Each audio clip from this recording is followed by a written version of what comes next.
everyone. I am Dr. Aanchal Agarwal, Senior Consultant and Associate Director, Fertility and IVF at Cloud9 Hospital, Punjabi बाग। आज मैं एक बहुत ही important topic के बारे में बात करना चाहूँगी। बहुत से लोग IVF ट्रीटमेंट कराते हैं, लेकिन जैसा आप सबको पता है IVF का सक्सेस रेट 100% नहीं होता। अगर सब कुछ बिल्कुल ठीक है तब भी 45 to 50% केसेस में ही फर्स्ट अटेम्प्ट में सक्सेस मिल पाती है। मुझे पता है कि इसके लिए बहुत सारी उम्मीदें जुड़ी होती हैं और बहुत खर्चा भी लगता है।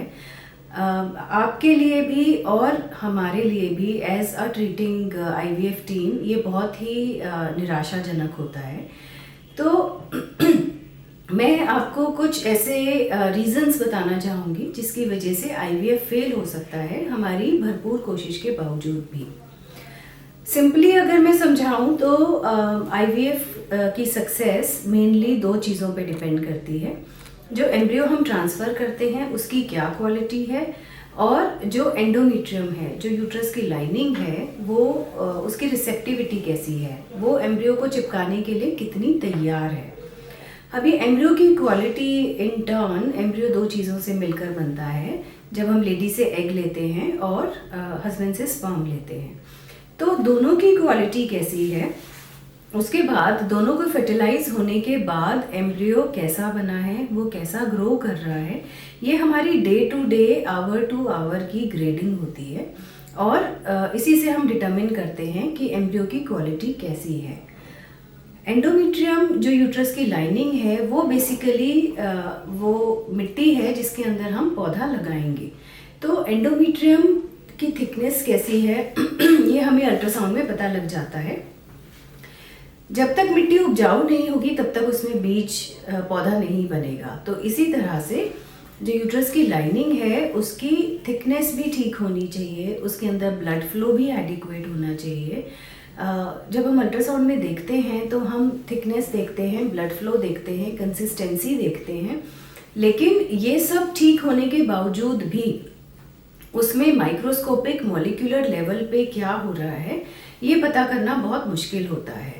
तो कई बार एंडोमेट्रियम अल्ट्रासाउंड में ठीक दिखता है, लेकिन उसके बावजूद वो रिसेप्टिव नहीं होता।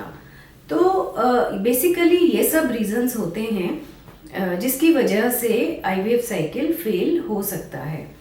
इसके अलावा अगर हम एम्ब्रियो की क्वालिटी की बात करें तो कई बार हमें हस्बैंड के टीसा करके या बायोप्सी करके स्पर्म्स लेने पड़ते हैं। जो इस तरह से लिए गए स्पर्म्स होते हैं उनके अंदर वो इतने मैच्योर नहीं होते जितने कि इजैकुलेटेड स्पर्म्स होते हैं।